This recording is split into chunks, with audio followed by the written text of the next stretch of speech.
Contoh pertama adalah kupu-kupu dan bunga. Kupu-kupu mendapatkan nektar sebagai makanan, sedangkan bunga dibantu dalam penyerbukannya.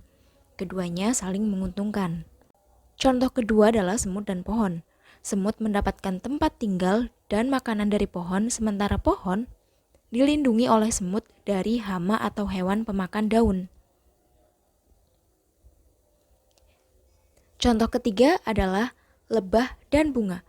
Lebah mengambil nektar sebagai makanan dan secara tidak langsung, lebah membantu menyebarkan serbuk sari sehingga bunga dapat berkembang biak. Contoh keempat dari laut, yaitu ikan badut dan anemon laut. Ikan badut mendapatkan perlindungan dari anemon, sementara anemon mendapatkan makanan dari sisa-sisa makanan ikan badut.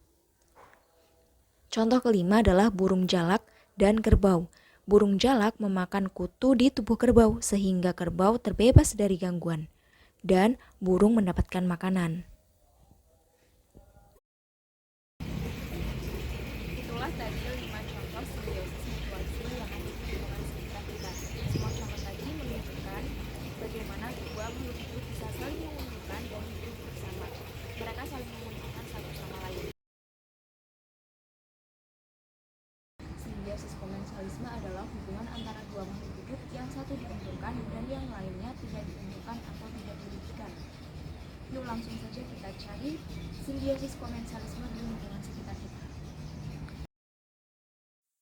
Contoh pertama adalah burung yang bertengger di dahan pohon. Burung mendapatkan tempat untuk beristirahat atau mengamati mangsanya, sedangkan pohon tidak mendapatkan manfaat atau kerugian.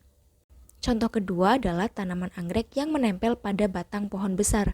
Anggrek diuntungkan karena mendapat tempat hidup yang tinggi dan terkena sinar matahari, sementara pohon inang tidak terganggu atau tidak diuntungkan. Contoh ketiga adalah ikan remora yang menempel di tubuh ikan hiu. Ikan remora mendapatkan sisa makanan dan perlindungan, sedangkan ikan hiu tidak mendapatkan manfaat atau kerugian. Contoh keempat adalah lalat yang hinggap di bangkai hewan. Lalat mendapatkan makanan dari bangkai, sementara bangkai tidak terpengaruh apapun. Contoh kelima adalah burung hantu yang bersarang di atap rumah atau lumbung. Burung hantu mendapatkan tempat tinggal yang aman, tetapi pemilik bangunan tidak dirugikan maupun diuntungkan. Itulah tadi 5 contoh simbiosis komensalisme yang ada di lingkungan sekitar kita. Kita perlu ingat bahwa simbiosis komensalisme adalah simbiosis yang satu diuntungkan dan makhluk hidup yang lain tidak diuntungkan atau tidak dirugikan. Simbiosis parasitisme adalah hubungan antara dua makhluk hidup yang satu dirugikan dan yang satu diuntungkan. Yuk langsung saja kita lihat contoh simbiosis parasitisme di lingkungan sekitar kita. Contoh pertama adalah kutu yang hidup di tubuh kucing. Kutu mendapatkan makanan dari darah hewan tersebut, tapi hewan peliharaan kita atau kucing menjadi gatal dan tidak nyaman.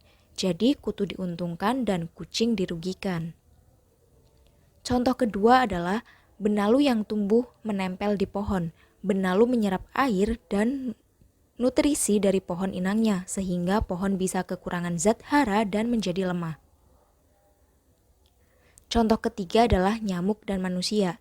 Nyamuk menghisap darah manusia untuk bertelur, sedangkan manusia merasa gatal, bahkan bisa tertular penyakit. Contoh keempat adalah ulat yang memakan daun tanaman. Ulat mendapatkan makanan, tetapi tanaman menjadi rusak dan tidak bisa tumbuh dengan baik. Contoh terakhir adalah cacing pita yang hidup di dalam tubuh manusia atau hewan.